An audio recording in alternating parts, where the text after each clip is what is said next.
And happy Monday, everybody. Look who is back. The man, the myth, the legend. He is back. Let's give him a round of applause. Right here. It's been a long while. Been a very busy few weeks, but we're back. It's good to have you back. Of course, it's Brandon, and we got Jonka here, and of course myself, Danny Torres. It's great to have you back, man. It's not the same without annoying you and pestering you about the Celtics and whatnot. It's not the same. I got kind of bored of hearing Jonka's voice, to be honest with you. I need to have different input. Hey, trust me, when we talk about NBA today, a lot of inputs coming in. So super excited. Yeah. That's what I love. That is what I love to hear. I feel like today's going to be a good show. There's a lot of stuff happening, at least in the last 24 hours. A lot of stuff is happening. Oh, and I am so excited to get to it. This is episode 119 of the Plug Talk Sports, a live show. Let's get to our usuals, though. Let's start. We did good, I think, Jonka, last week. Yeah, we did. We did, yeah. So let's start with bad. Jonka, give me your bad. Bad. This isn't really bad, but it would have to be since college football is already coming to an end in the coming months, so a lot of people are entering the transfer portal. Mm-hmm. We're going to talk about someone a little into this.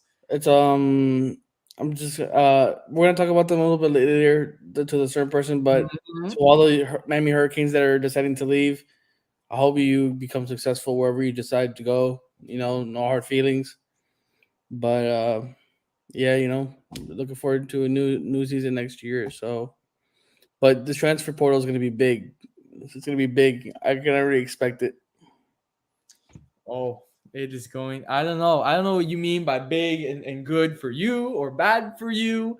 We're going to get into that. But okay, we'll take that as your bad.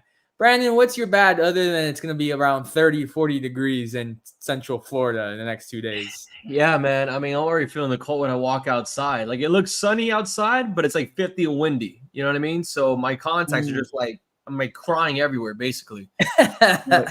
So, I mean, again, very blessed to see family throughout the weekend. However, I was funny enough, the first time ever with my dad's family for Thanksgiving on Thursday.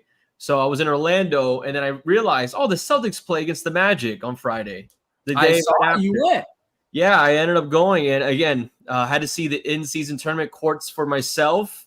The Magic one, not that bad, man. They got a cool gray one that looks pretty decent, but let me tell you, I mean, I know we're going to talk about later on, but, I'll keep what I have to say about the Magic for later. But the bad plug of it, the fans. I did not expect the fans to be as ruthless as they were. I was going down the escalators after the game where the Celtics were blown up by almost 20, and some guy in the back was just like, I bet none of you got a Boston accent. I'm like, I was a little personal. Okay.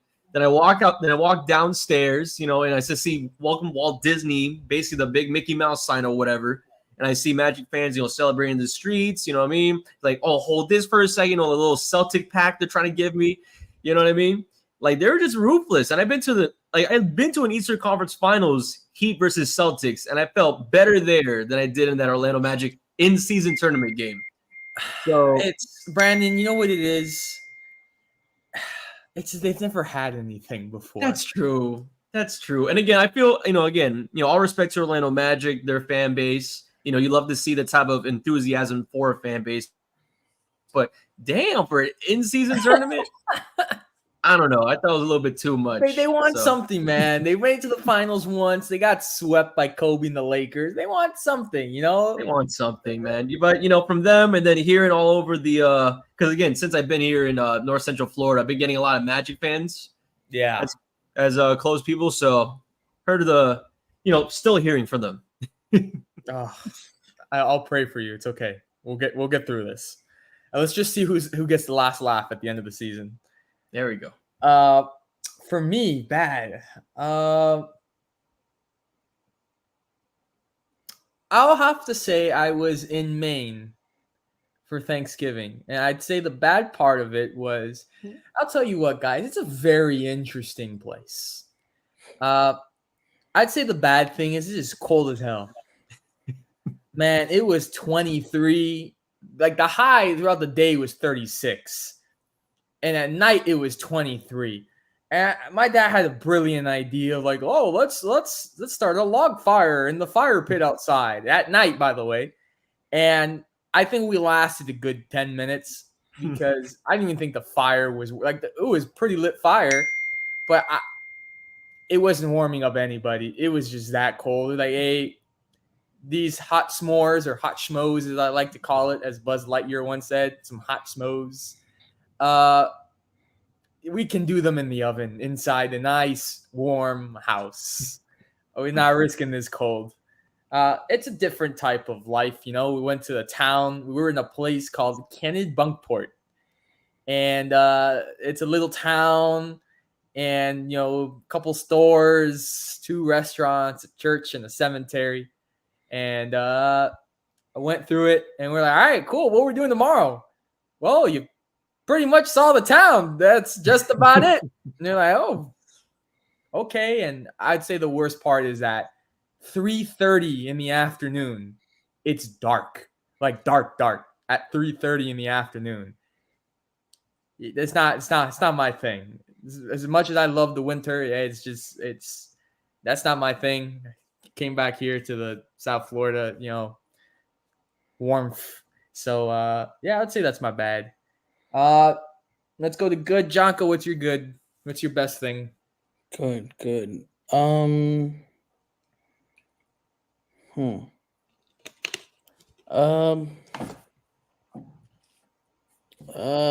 think it's gonna have to be some cars that I picked up.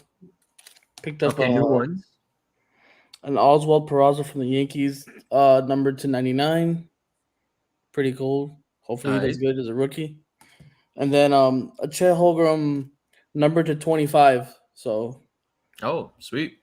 Oh, you didn't get Josh Giddey? Hey, no, Hey, Chet. it's too early, bro. Too early. Yeah, but hey, man, chat. That's a good one. That's KD 2.0 Yeah. Bro. in the living flesh. Oh, and then shout out to Canes Hoops for being undefeated, and now they're number 8 in the country. So let's go for me. Yeah, they almost lost to FIU, man. Yeah, almost. Everybody almost loses. Daniel, relax. You stop making excuses for your Canes, bro. I'm tired of it. So make excuses for your Cowboys. We're tired What do of you it. mean? What do you mean? You're trash Patriots. Okay. We're The talking about last the thing, Canes. the last We're thing I talking about know, the Canes. hey, the last thing I know is we whooped you last year and this year. So I don't want to talk about the Cowboys. Says the one that has them going all the way to the NFC Championships. Don't give me no heat. Look, Not all Super that I Bowl, know is, in the sense of football, I think FIU's got the last win. That's based on what I'm thinking. Thank you, Brandon. I appreciate that. I'm the one that believed that they were going to get more than 2 wins. True. It's true, but we still beat UM. That's all that matters. Yeah. And you know what? And next year, Florida is going to beat Miami first game of the season. Guaranteed. I don't know about that, bro. You look at Brandon; he doesn't know about that. I mean, they just fired 2 offensive coordinators. The Gators, they got a gauntlet waiting for them next season, man. It is a rough one, especially SEC play. We'll get into that when we talk college football. Brandon, what's your good out of this past week? Yeah. Well, I don't know if it's good or bad, but I think it's good for me. So for those who do know, I also do men's basketball for the Florida. Yep. Apologies, the Independent Alligator, covering Florida Gators men's basketball, and it is actually my last semester with them. So the good news is I now realize my last ever game I'll be covering for them will be the Orange Bowl Classic against Richmond for the Florida Gators, which will be in Sunrise, where I used to work in ticketing for them 2 years ago. So it's like a whole cycle thing. So knowing that I'll be like a whole, cool moment, be in South Florida, whatnot, and cover basketball live in South Florida. So it'll be really something awesome to do. Nice. That's crazy. That is really crazy. Good news for me in this past week, something good. I would have to say I bought I made an investment into, and Jonka knows Okay. this, into a Formula One video game. I'm not gonna lie, it's pretty fun. It is pretty fun. I'm out here. Jonka hears me on the mic. He was playing Call of Duty or whatever. I'm out here on F1, and I'm here like I'm pushing in quality. I'm going a free practice too right now. I'm in my Ferrari. It's great. I love F1. I'm very invested. I'm purchasing the actual steering wheel so I can maneuver it better in the video game, Okay. and change the gears and stuff. I love it. So I think that's it's great. I think that's But my good news. But the real question is, are you playing as Max Verstappen in the game? Hell no. Hell no. I'm going as my guy Carlos Sainz in Ferrari. Ain't no way I'm driving anybody that's Red Bull. Yeah, don't go for Red Bull. Yeah, don't go for Red Bull. Brandon, don't be one of those guys. Don't go for Red Bull. Hey, I'm the least F1 guy here. I'm gonna say it as that. I just know Max Verstappen from a meme, and Hamilton because everyone knows Hamilton. Yeah. So trust me, if you're gonna get into F1, Brandon, which I'm gonna try to get you into it, if you get into it, no Red Bull.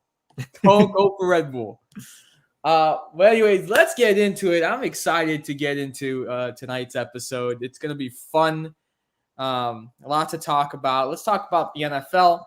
Right now, there's a Monday night game. The Bears, the 3-8 Bears, are up in the third quarter with 30 seconds left, 6-3 over the Minnesota Vikings. Crazy stuff is happening. And the first thing I want to talk about, first order of business, is the Philadelphia Eagles. They're just every week, they're just getting by, Brandon. Just getting by. Do we really believe that this is the team that is going to be absolutely dominant, make it to the Super Bowl? Or is this just a team that's just making it by every week? look, I said it in the beginning of the season with the Miami Dolphins, and the same does go in place for the Philadelphia Eagles. It's the idea of being able to get out with the win in these tight games. Now, and I know we're talking about the Eagles in this game, but also for the Bills, I do have to tell people your favorite quarterback is not always on a good team. And I repeat, Joe Burrow, and in this case, potentially Josh Allen, your favorite quarterback is not always going to be on a good team. And I mean, let's be frank, though.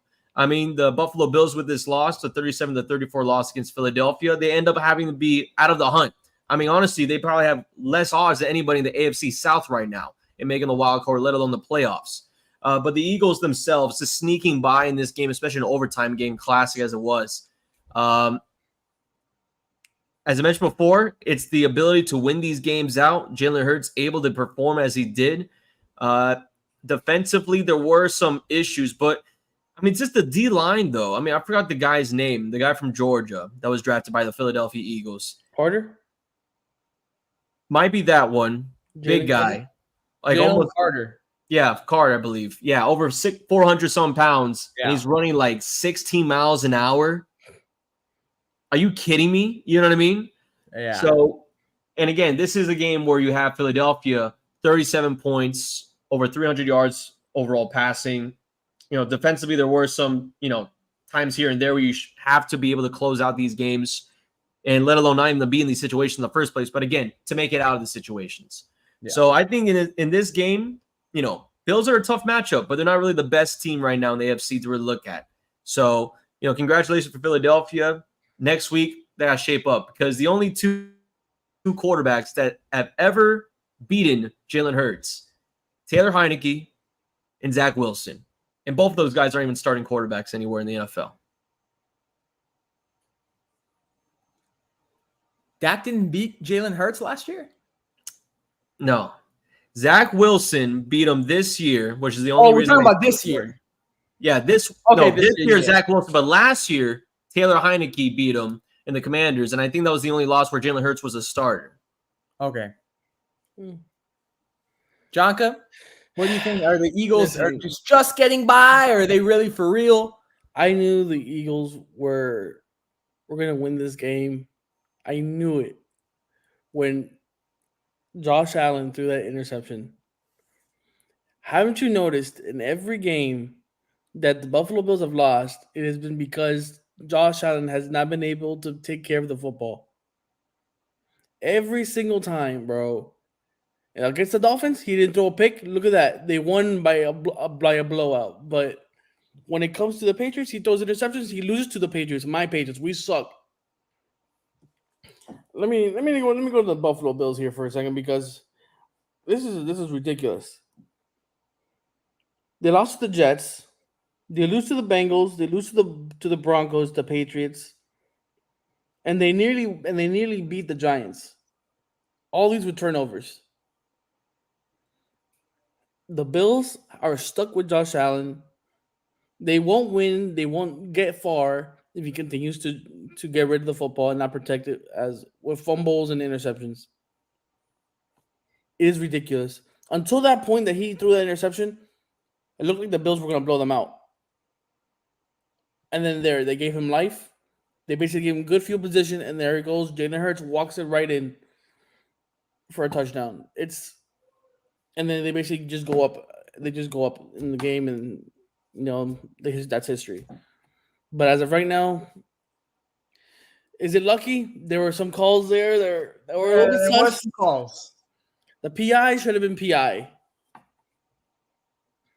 Travis, is it? No, it's not Travis Kelsey. It's Jason, right? Jason Kelsey. Yeah.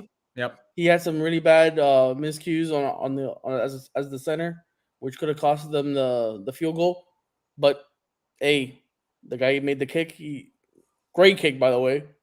Was it 60-yarder? 59, I think. That's pretty far. 60, whatever, 60. It's could it be lucky? Yes, but at the same time, they're coming back in these games like at the last second, so their 2-minute drills must be out of this world in practice.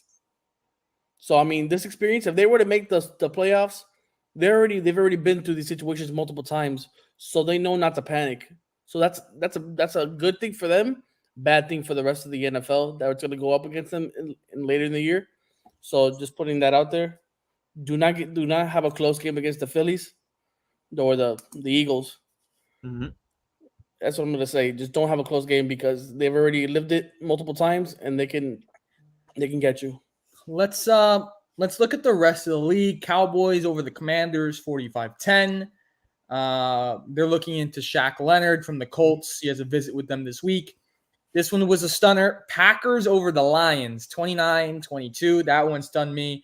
49ers looking right back in charge with Deebo Samuel and Christian McCaffrey back 31-13 over Seattle. Steelers over the Bengals 16-10. Jaguars over the Texans 24-21. Colts over the Buccaneers 27-20. Falcons back in charge of the South with a 24-15 win over the Saints. Giants over the Patriots 10-7. Titans over the Panthers 17-10, which, by the way, you guys don't know the news. I'm sure you do. Panthers head coach was fired today. Rams 37-14 over the Cardinals. This one was a stunner too. Broncos 29-12 over the Browns. That one was shocking. The Chiefs 31-17 over the Raiders. Ravens, a 20-10 victory over the Chargers. And, of course, we're going to get into Brandon's take here with the Dolphins, a 34-13 victory over the Jets. But the news tonight about the Dolphins, in which I want to get your take, Brandon. If you guys did not know, just an hour ago, the Miami Dolphins are expected to sign free agent pass rusher Jason Pierre-Paul off of the Saints and onto their 53-man roster. And this is to cover up for Jalen Phillips' injury. What do you think about JPP landing, first of all, veteran, big-time veteran, landing with the Dolphins? No, I think it's a great signing right there. I mean, especially for a team where you have Miami in the hunt, not only for the division, but as well the number one seed in the AFC. You got to be aggressive. For the Philip Lindsay injury itself, I mean, in all the games, definitely not ideal to have it in a blowout victory over the Jets. Jalen Phillips, yeah. Yeah, but either way, but for Phillips, though, wasn't ideal to have them out for the entire season, especially in a game where you have a blowout against, a sorrowing 4-7 Jets team right now, who doesn't even know who their starting quarterback is looking like. But for the Miami Dolphins whip here, the idea is now getting that veteran leadership in there, but as well, can he perform, right? Can this secondary perform with them? Can this D-line, as young as it is, have another guy there that's not going to be, again, we're talking about a guy, in his mid-30s and Pierre, probably not going to be right there with Wilkins and everybody. But how effective will he be in the matchups that the Dolphins have later on this season? Again, I'm pretty sure Daniel has that, locked in on his schedule, a matchup against the Cowboys later on this season. You got another one against Buffalo coming sooner than later. There's going to be matchups where we'll have to see how the Dolphins are going to be tested in the regular season with this new D lineman. And again, it's only a one edition now, but of course, Phillips was a huge piece, got multiple sacks. We talk about multiple sack games throughout the entire season and also in defining moments against some of the top teams in the NFL. But for the Dolphins themselves, I think it's going to be a great move. I think it's going to be a really good fit, just depending how long and how soon. Jonko, what do you think about JPP joining the Miami Dolphins? I think to replace Jalen Phillips is going to be tough, but you do bring in a veteran. He does have experience. He did win a Super Bowl with Tom Brady, but as of right now, like his stats for 2023 regular season, he only has one solo tackle and no sacks, no forced fumbles, no interceptions. He did get 2 tackles, 1 combo, 1 regular, so it's not really great numbers, to be honest, but if you need somebody to replace him quick, yes, I would say it's a good pickup. I mean, if the Dolphins are going to try to make a Super Bowl run, you do need somebody that's going to, pressure the quarterback, and I think he can do it. But the thing is, like, he was injury prone in the Buccaneers and New Orleans, which is why he didn't have much playing time. Okay. So that's one thing that I would watch out for. But overall, I mean, I'd give it like for the pickup, I'd give it maybe a C plus B minus. All right, that's interesting. That's interesting. All right, let's look over the standings here. AFC East, we got the Miami Dolphins, followed by the Buffalo Bills, New York Jets, and then New England Patriots. AFC North, we got the Baltimore Ravens, Pittsburgh Steelers, Cleveland Browns, Cincinnati Bengals. AFC South, we got the Jacksonville Jaguars, Indianapolis Colts, Houston Texans, and Tennessee Titans. AFC West, we got the Kansas City Chiefs, Denver Broncos, Las Vegas Raiders, and Los Angeles Chargers. Heading into the NFC. The NFC East, we got the Philadelphia Eagles, followed by the Dallas Cowboys, New York Giants, and then the Washington Commanders. NFC North, we got the Detroit Lions, followed by the Minnesota Vikings, Green Bay Packers, and then Chicago Bears. NFC South, we got the Atlanta Falcons back in charge. Then we got the New Orleans Saints, Tampa Bay Buccaneers, and then Carolina Panthers. And then NFC West, we have the San Francisco 49ers, followed by the Seattle Seahawks and Los Angeles Rams, and then the Arizona Cardinals. Sticking on the term of football, let's get into college football. Let's look over the new rankings. At 1, we have Georgia. At 2, we have Michigan. At 3, we have Washington. At 4, back in the top 4 is Florida State. At 5 is Oregon.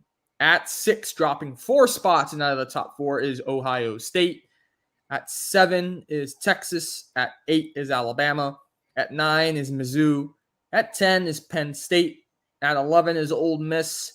At 12 is Oklahoma. At 13, LSU. At 14, Arizona. At 15, Louisville. At 16, Notre Dame. At 17 is Tulane. At 18 is Iowa. At 19 is Oklahoma State. At 20 is Liberty. At 21 is NC State. At 22 is Oregon State. At 23 is Toledo. At 24 is James Madison. And at 25 is SMU. So the question here, guys, is if you look at, I'd say, 1 through 8, there is one more week, which is the conference championship games, which still affect the rankings. 1 through 8 is pretty damn close. I think 1 through 8, to be honest with you, you're still in play to try to get into that top 4. You are very much still in play. So the question is, by the end of next week, who do you think is going to be in the top 4? Ooh. You know what? I'm gonna have to say something crazy, but walk with me, okay? Okay. We're walking. Imagine how insane we can get this, where Iowa can beat out Michigan in a world where Washington and Oregon can make it, with Oregon potentially winning against Washington, and as well Alabama losing the SEC championship, and Ohio State not even being in the Big Ten championship. And then the Texas Longhorns winning the Big 12 over Oklahoma State. Imagine a world of Georgia, Washington, Oregon, and Texas in the top 4. Imagine that. And of course, with all this, it would have to be fair that Florida State, with a backup quarterback, would lose the ACC against Louisville, which is very possible. Louisville, a very strong team in college football. So I'm thinking it's going to be that. I think it's going to be a lot of matchups. And again, we also saw how close it was with Alabama going against Auburn in the Iron Bowl. Insane finish with a 31-yard touchdown catch thrown by Milroe, which nobody expected from Milroe to be this type of quarterback this part of the season. But frankly, I just don't think that Alabama has enough to beat out Georgia. I think Georgia Bulldogs are the number 1 team in the nation for a good reason, and will probably win out the SEC outright. And then you have this situation where you have Michigan really controlling their own destiny without Jim Harbaugh on the sidelines. You know what I mean? I mean, beating Ohio State the past 3 seasons, and I don't think that's going to change anytime soon. However, if Iowa does do that upset, and I think there will be a huge upset in the making soon, it's got to be that Michigan-Iowa game. Because Big Ten, we like low scores apparently. We like great defense, and Iowa's got all that. Okay. To be honest with you, Florida had it against Florida State. They really did. Florida lost that game because of Florida themselves. But Florida State doesn't look, to me, Florida State doesn't look all that convincing or all that good with their backup quarterback. I do think that they could potentially lose the ACC. If I look at the teams 1 through 8 at this very moment, I think all those teams right now are better than Florida State. Yeah. I mean, again, it's also the question of, how good is Florida State? Because, again, we're just talking about Jordan Travis, as huge as a piece he was for their offense and overall their team as a leadership role, as a Heisman candidate. Like, just the missing quarterback for a team that's been top 4 all year is going to be enough to push them out. So for the committee, they got to answer that question. It's the exact same question that UCF had that the committee did not care to answer. So shout out to the Knights. But yeah, I mean, it's definitely going to be hard. If Florida State does lose that ACC championship, it's going to be over for them easily. But if they do win it, and then we have a situation where the Longhorns end up winning, Michigan ends up losing. I mean, and I hate to say it like this, but again, we're talking about college football committee. There's probably still is a world where Ohio State makes it in. I hate to say it like that, but there's probably still a world where a team, not even in their conference championship, will probably still make it in Ohio State Buckeyes, who have been dominant throughout the entire season, except for, of course, for that close Michigan matchup, which was one for the ages. But for Florida State, I think there's still a great, decent team for the playoffs. But if you ask me, I mean, it all comes down to the conference championship. I just don't think they have enough. Here's my top 4. I'm going to go with Georgia, obviously. I'm going to go with Oregon. I'm going to put Oregon in there. There we go. I'm going to put Texas in there.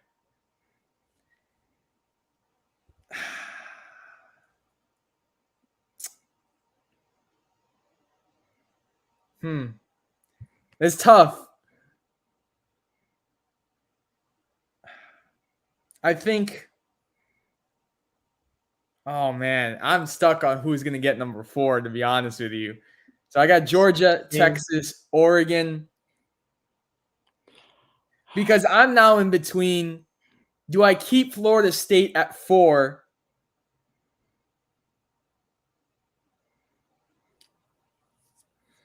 Oh man.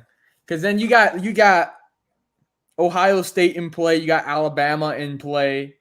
Well, if Georgia stays at 1, then Alabama should fall out because they go If they into would beat them then in the conference championship. Yeah. so Alabama would be out if you have Georgia at 1. You know what? I'm gonna have to keep Florida State at 4. So you don't think there's a world where Washington beats out Oregon though in the Pac-12? I think Oregon is gonna beat Washington, and I'm booting out Washington. Oh, okay. Again, very doable. Very doable. I mean, I don't know how to correct. I'm pretty sure I'm mispronouncing the young man's name. I do apologize, but Penix Jr., the quarterback over there for Washington. Yeah, Penix. Guy's on an absolute stellar year, Heisman-like year. So him against Bo Nix in the Pac-12. And you know what I hate the most? It's the last season ever of Pac-12. Yeah, man. And it's like, this is the championship that we get. And potentially, funny enough, 2 Pac-12 teams making it potentially into the college football playoffs. Like, why are we ending it? You know what I mean? These TV deals. But it's crazy. It honestly is almost storytelling ending. I can't. I'm going with the upset, and I have Oregon beating Washington, and Washington's going to get knocked out the top 4. Oregon's going to take their spot. Georgia's going to remain there. I think Texas will join the top 4, and then I'm going to keep Florida State at 4. Jonka? Oh boy. I'll see him keeping Georgia at 1. I don't see Alabama beating Georgia. Now the shocker is I've got Washington beating Oregon and Michigan beating Iowa, but I think Washington beating Oregon is a bigger win. So I'm moving Washington to 2, Michigan to 3, and then and I think depending on what Florida State does, it would since Oregon would have lost, it would bump up OSU or Ohio State to 5. So depending on what FSU does, which I don't think the college football committee is going to put him in without Jordan Travis in. So I have Ohio State at 4. Whoa. Wow. So on a bye week, they get up. Hey, it could happen. Because if Oregon loses, if Oregon loses college football, and Ohio, then that means Ohio State goes up 1, and then if for FSU if they lose, then Ohio State can go up another spot, which would be number 4. So it could work out. It's possible. And also, what I would say to that is also depends what happens in the Texas game. Does Texas blow out Oklahoma State? That could be another one. We've had some pretty diverse top 4s, I will say. I think it's pretty diverse. I think me and Brandon's are more alike compared to Jonka's. But we'll see. It's going to be a fun conference championship weekend. Jonka, it's now time to get to you. I think the big news this evening is that Tyler Van Dyke is entering the transfer portal, and there was comments from Mario Cristobal saying that he's got to figure it out and it's time to move on. What are your thoughts on that? I'm okay with it. You know, he gave us as what he could get. He gave us what he could. But I agree with him entering the transfer portal because you know he did play good, but he kind of messed us up this year in that little 4 or 5 game little streak, throwing 11 interceptions in those 5 games. You know, Miami could have made the ACC championship if he didn't play that bad. We could have won maybe 2 or 3 more games. Our season could have been completely different, but you know, Mario Cristobal he's trying to still make this team better, and he doesn't see Tyler Van Dyke being the next year's quarterback. So it's time to go. You know what happens. Will Rogers for Mississippi State. You know, I can see Dante Moore from UCLA might enter the transfer portal. I know Miami was going for him. But but shout out to Tyler Van Dyke. Hopefully, wherever he goes, he he achieves what he wants to achieve. The other three that so far have announced: Jafari Harvey, the Edge, Corey Flagg Jr., and Don Chaney, who went to Belen. Yep. They've all decided to enter the transfer portal, but with TVD entering the transfer portal, plans to enter because that's on December 4th. He will not be playing in the bowl game.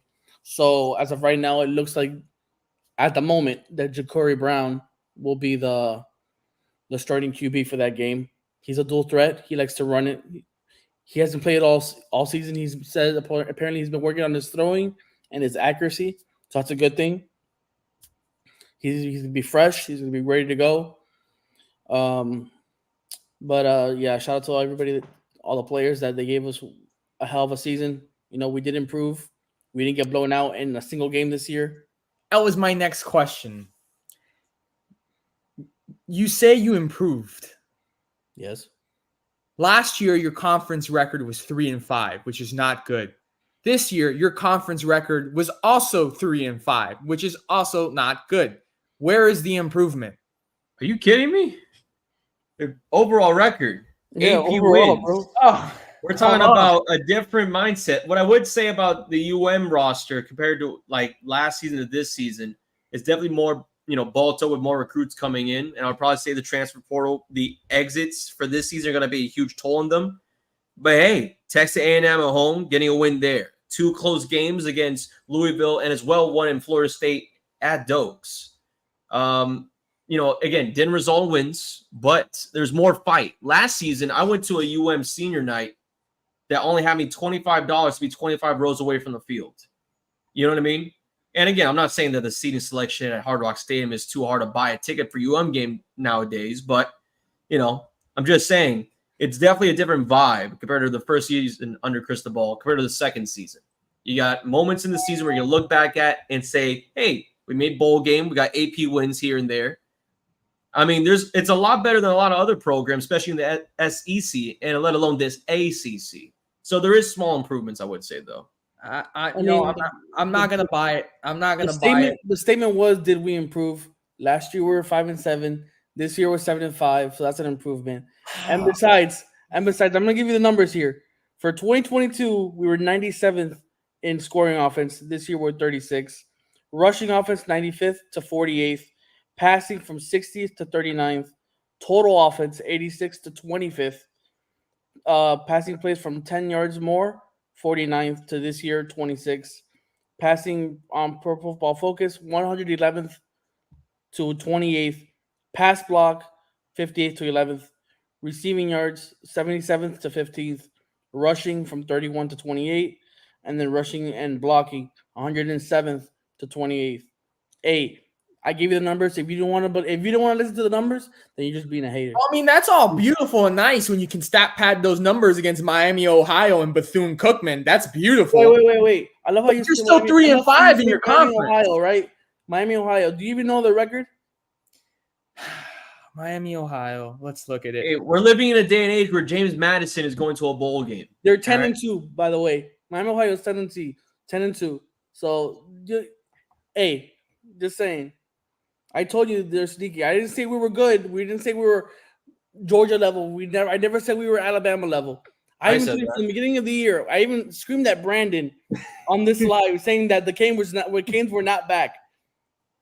And I told him we weren't back. But at least we went and we got a bowl game. You even said just make a bowl game. You even said it. Make a bowl game. We made a bowl game. They haven't said who we were playing yet, but we made the bowl game. That's all I want. That's all I want at this point. Just make something. Let's see. Yeah. Just keep moving forward. I will give the Canes credit as well for being in the AP top poll multiple times throughout the college football season. I mean, of course, it didn't end that way, but still, it has been improving. I don't know how people are going to give, again, credit to a team that's 3-5 in their conference. Everybody goes 3-5 in their conference. I mean, again, especially in the ACC, we're looking at the ACC matchups for. I'll give you an example for the Florida Gators, right? They're 3-5 in their own conference matchups this season, but at the same time, we're talking about close games, all decided between teams that are all AP ranked. Mizzou, top 10, they had a matchup like that. Utah. Against LSU, top 10, they had a matchup like that. Georgia. And the same thing goes for the Hurricanes. Hurricanes going against Louisville. Hurricanes going against teams like North Carolina. Hey, all right, Georgia Tech isn't 3-5. Last year we got blown Virginia out. Tech's not 3-5. Last year we got blown out 6 times by more than 20 points. This year, our biggest loss was only 10 points.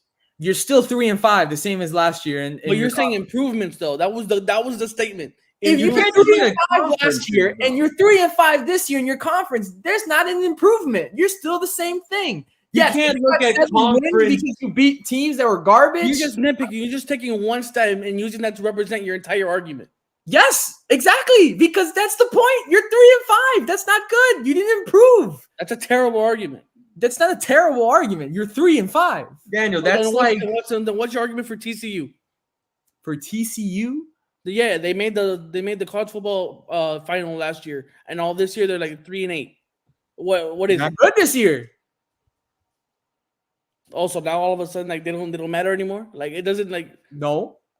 Look, in a very aggressive conference like the ACC, I'm just gonna say a 3-5 conference record isn't that bad. Let alone compared to last season, it's an improvement from last season. Because you said improvements from last season. Thank you. Conference record, I would have to say.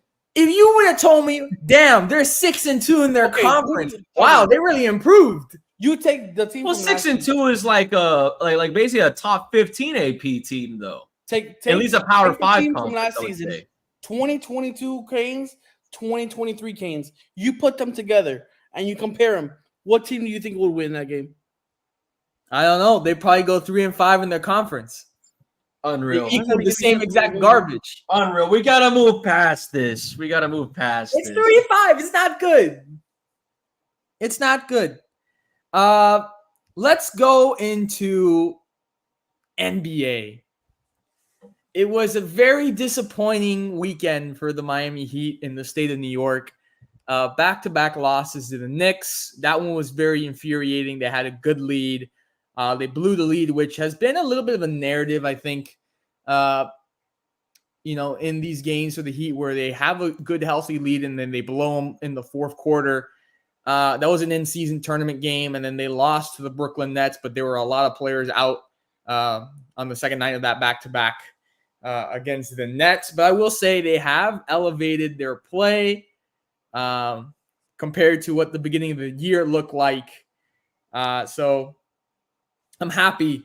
I'm happy that's looking a little bit better. But I think my story for me, what has me shocked, it has to be what the Western Conference looks like. Literally, in first place is the Minnesota Timberwolves. I told you, man. By the Oklahoma City Thunder. That is wild to me. Probably because I've never seen that in my lifetime.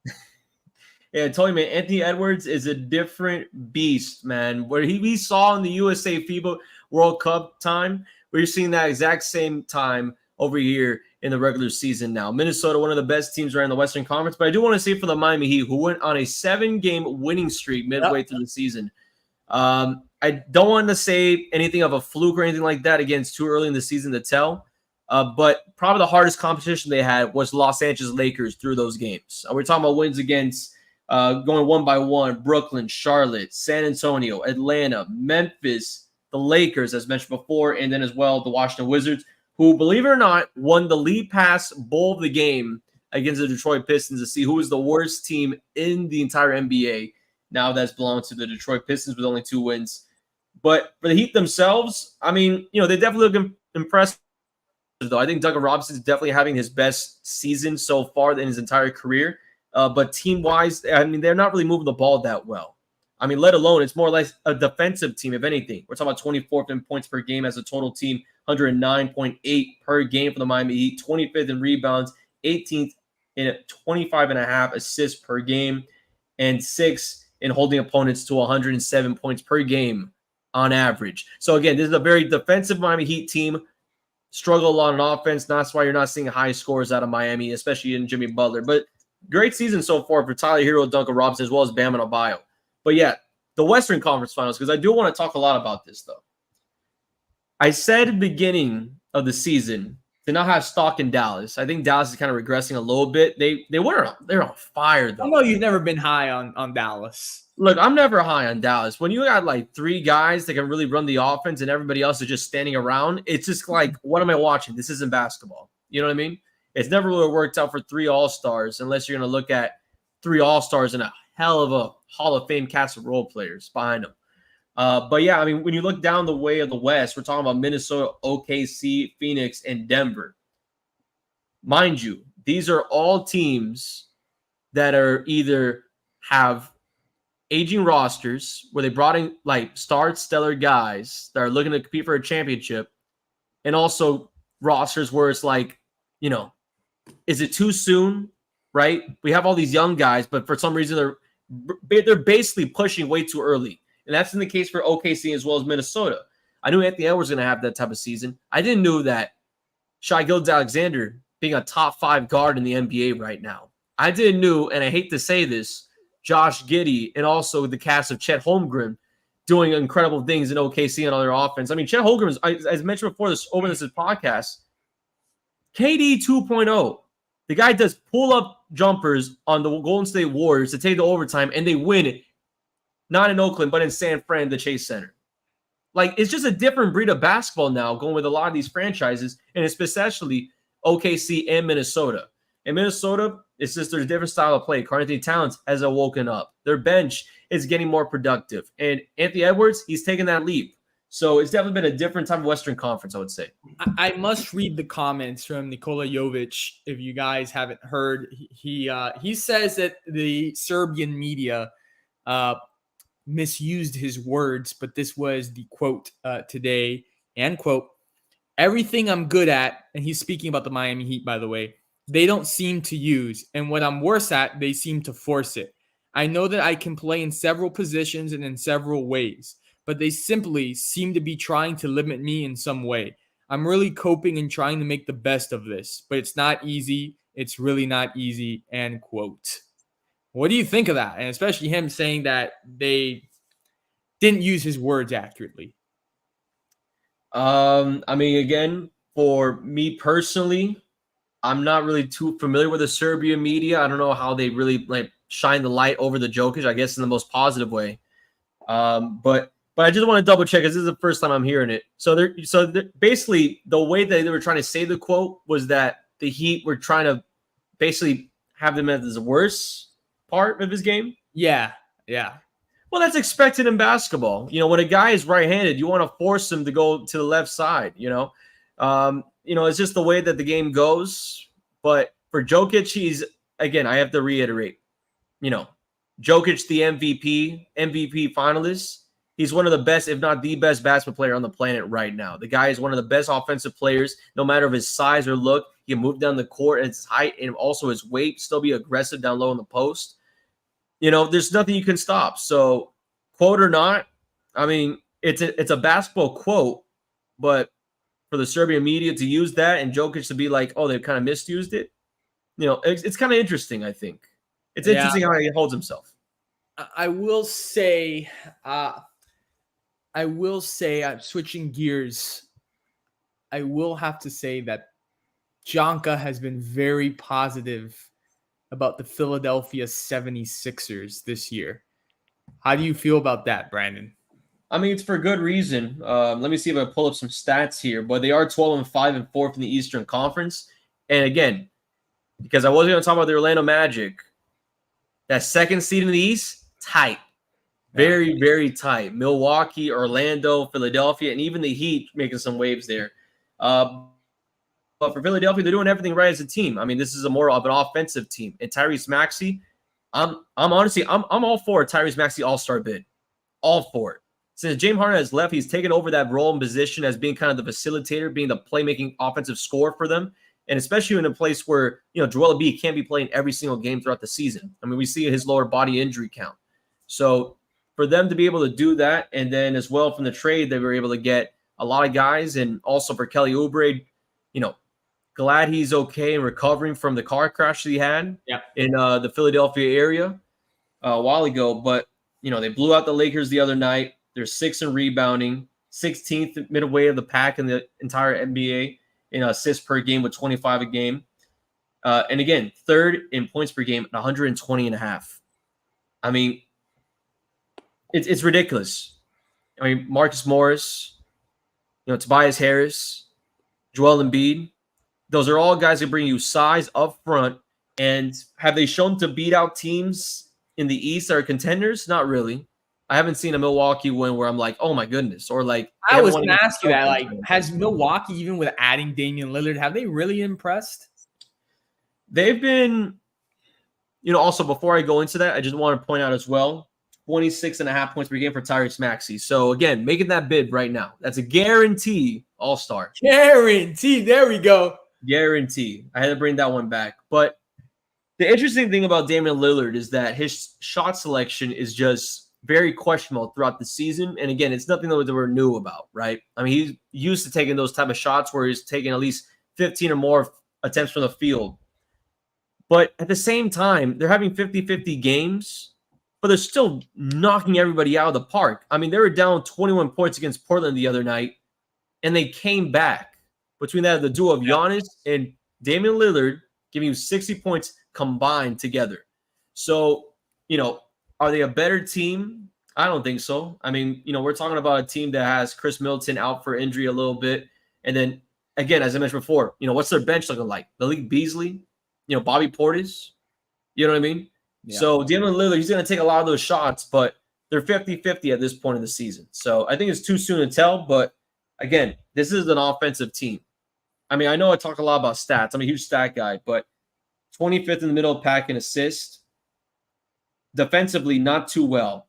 Allow 117.5 per game. So if you want a good comparison, and I hate to make this comparison too soon, imagine the Brooklyn Nets when they had James Harden and Kevin Durant, where you got a bunch of offensive guys just shooting everything that they can, but they don't hustle back on defense, which is so weird knowing that Brook Lopez, who was one of the finalists for Defensive Player of the Year last season, he hasn't been able to shine in that light this year, let alone anybody in Milwaukee defensively.